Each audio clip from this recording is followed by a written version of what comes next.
Bismillahirrahmanirrahim. Assalamualaikum warahmatullahi wabarakatuh. Halo sahabat semua di bidan.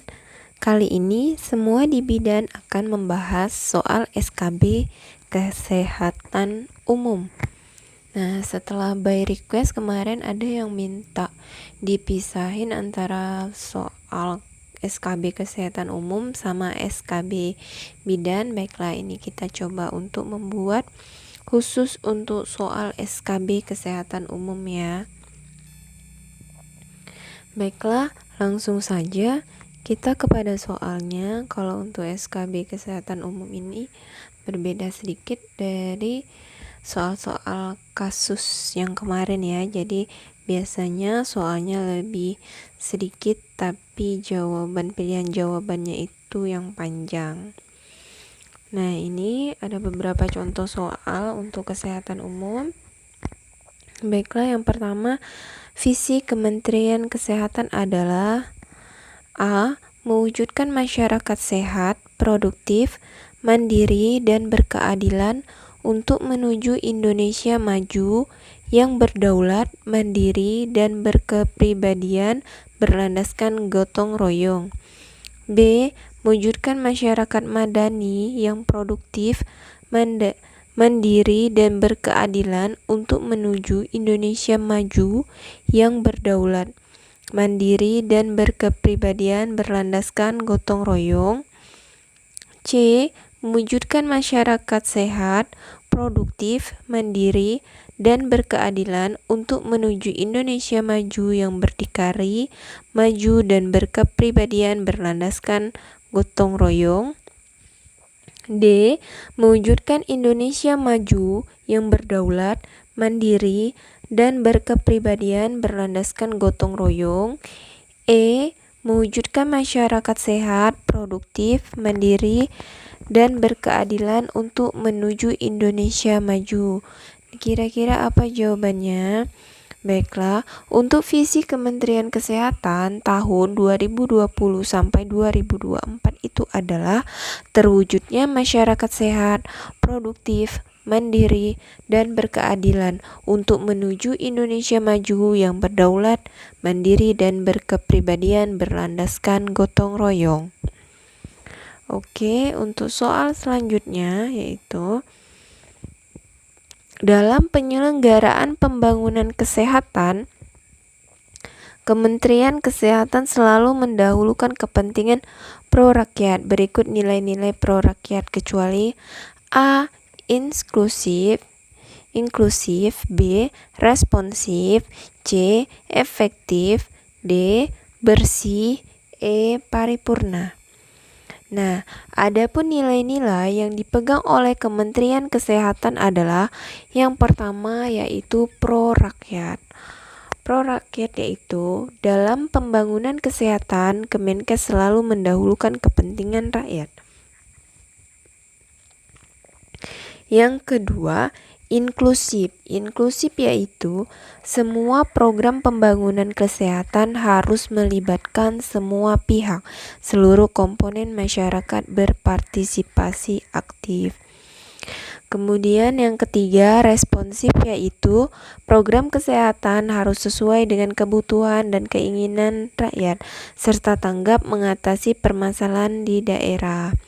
Yang keempat, efektif yaitu program kesehatan harus mencapai hasil yang signifikan sesuai target yang telah ditetapkan dan bersifat efisien.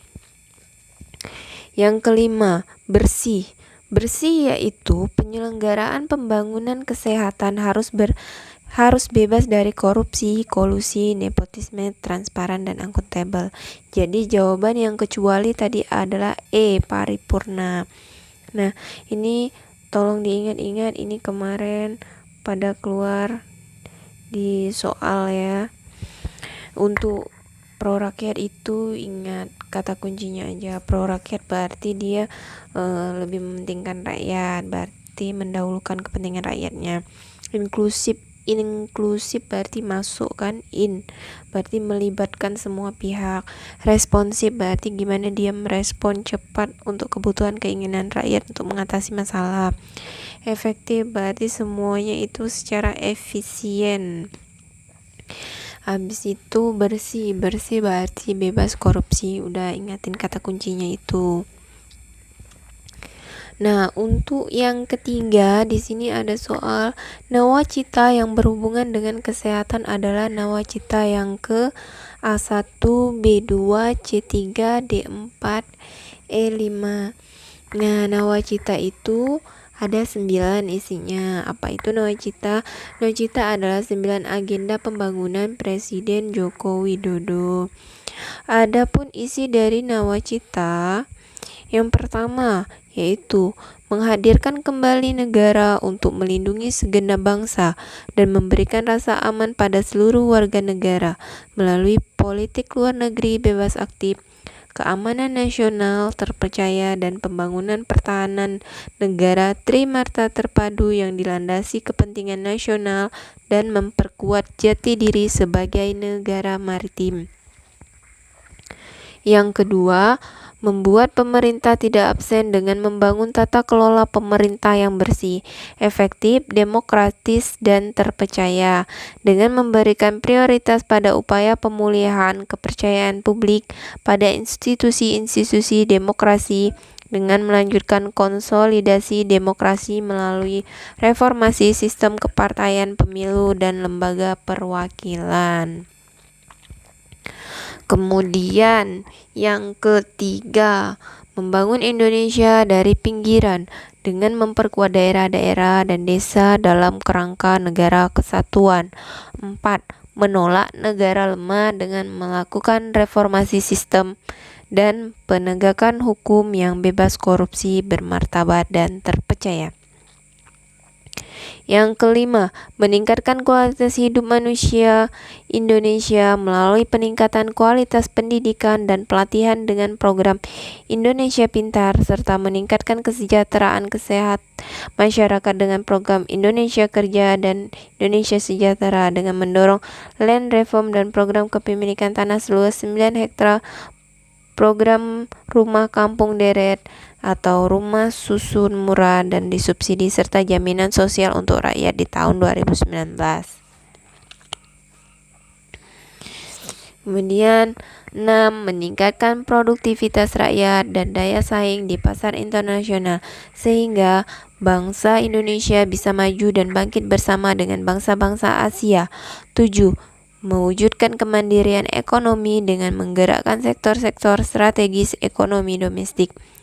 8. Melakukan revolusi karakter bangsa melalui kebijakan penataan kembali kurikulum pendidikan nasional dengan mengedepankan aspek pendidikan kewarganegaraan yang menempatkan secara proporsional aspek pendidikan seperti pengajaran sejarah, pembentukan bangsa, nilai-nilai patriotisme, dan cinta tanah air.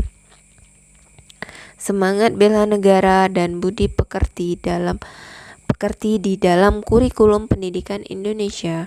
Kesembilan, memperteguh kebinekaan dan memperkuat restorasi sosial Indonesia melalui kebijakan memperkuat pendidikan kebinekaan dan menciptakan ruang dialog antar warga. Terus di sini kita bikin kata kunci aja biar lebih mudah ngingatnya. Yang 1, rasa aman politik. 2, pemerintah bersih. 3, memperkuat daerah. 4, menolak negara lemah. 5, meningkatkan kualitas SDM. 6, meningkatkan produktivitas. 7, kemandirian ekonomi. 8, revolusi karakter. 9, meningkatkan kebinekaan. Jadi jawabannya untuk yang terkait dengan kesehatan itu yang kelima ya, yang meningkatkan kualitas SDM. Nah, kemudian aku mau ngucapin terima kasih untuk semua yang telah subscribe dan mendukung channel ini sehingga aku semakin bersemangat untuk membangun dan berbagi soal dan berbagi pengalaman di channel ini. Terima kasih untuk kalian, semoga sukses selalu untuk kalian yang udah menonton.